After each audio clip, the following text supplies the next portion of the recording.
ಹಾವೇರಿಯಲ್ಲಿ ಲವ್ ಜಿಹಾದ್ ಸದ್ದು. ನಿಶ್ಚಿತಾರ್ಥದ ಹಿಂದಿನ ದಿನವೇ ಯುವತಿ ನಾಪತ್ತೆ. ಹಾವೇರಿ ರಾಜ್ಯದಲ್ಲಿ ಮತ್ತೊಂದು ಲವ್ ಜಿಹಾದ್ ಪ್ರಕರಣ ಬೆಳಕಿಗೆ ಬಂದಿದೆ.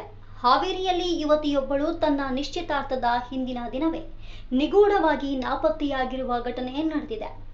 ಮುಸ್ಲಿಂ ಯುವಕನೊಬ್ಬ ಆಕೆಯನ್ನ ಪುಸಲಾಯಿಸಿ ಕರೆದೊಯ್ದಿದ್ದಾನೆ ಎಂದು ಪೋಷಕರು ಆರೋಪಿಸಿದ್ದು, ಹಿಂದೂ ಪರ ಸಂಘಟನೆಗಳು ತೀವ್ರ ಆಕ್ರೋಶ ವ್ಯಕ್ತಪಡಿಸಿವೆ.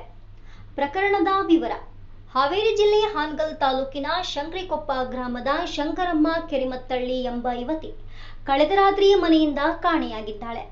ಆಡೂರು ಪೊಲೀಸ್ ಠಾಣಾ ವ್ಯಾಪ್ತಿಯಲ್ಲಿ ಈ ಘಟನೆ ನಡೆದಿದೆ. ಮೇ 11ರಂದು ಇವರ ಮದುವೆ ನಿಗದಿಯಾಗಿತ್ತು. ಇಂದು ಯುವತಿಯ ನಿಶ್ಚಿತಾರ್ಥ ಕಾರ್ಯಕ್ರಮವನ್ನ ಆಯೋಜಿಸಲಾಗಿತ್ತು.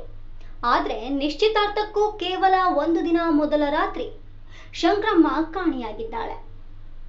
ಪೋಷಕರ ಆರೋಪ: ಯುವತಿಯ ಪೋಷಕರು ನೆರೆಗಲ್ ಗ್ರಾಮದ ಇಬ್ರಾಹಿಂ ನೆಗಳೂರು ಎಂಬಾತ ತಮ್ಮ ಮಗಳನ್ನ ಮದುವೆಯ ಆಮಿಷ ತೋರಿ ಪುಸಲಾಯಿಸಿ ಕರೆದುಕೊಂಡು ಹೋಗಿದ್ದಾನೆ ಎಂದು ಪೊಲೀಸರಿಗೆ ದೂರು ನೀಡಿದ್ದಾರೆ. ಶಂಕರಮ್ಮ ಬಿಕಾಂ ಮುಗಿಸಿದ ನಂತರ ಅಕ್ಕಿ ಆಲೂರಿಗೆ ಕೆಲಸಕ್ಕೆ ಹೋಗುತ್ತಿದ್ಲು. ಅಲ್ಲಿಯೇ ಇಬ್ರಾಹಿಂನ ಪರಿಚಯವಾಯಿತು. ಅವನು ಮೊದಲೇ ಯೋಜನೆ ರೂಪಿಸಿ ನಮ್ಮ ಮಗಳನ್ನ ಸಂಪರ್ಕಿಸಿದ್ದ ಎಂದು ಆಕೆಯ ತಂದೆ ಆರೋಪಿಸಿದ್ದಾರೆ. ಹೇಗೆ ನಡೆಯಿತು ಇಂದು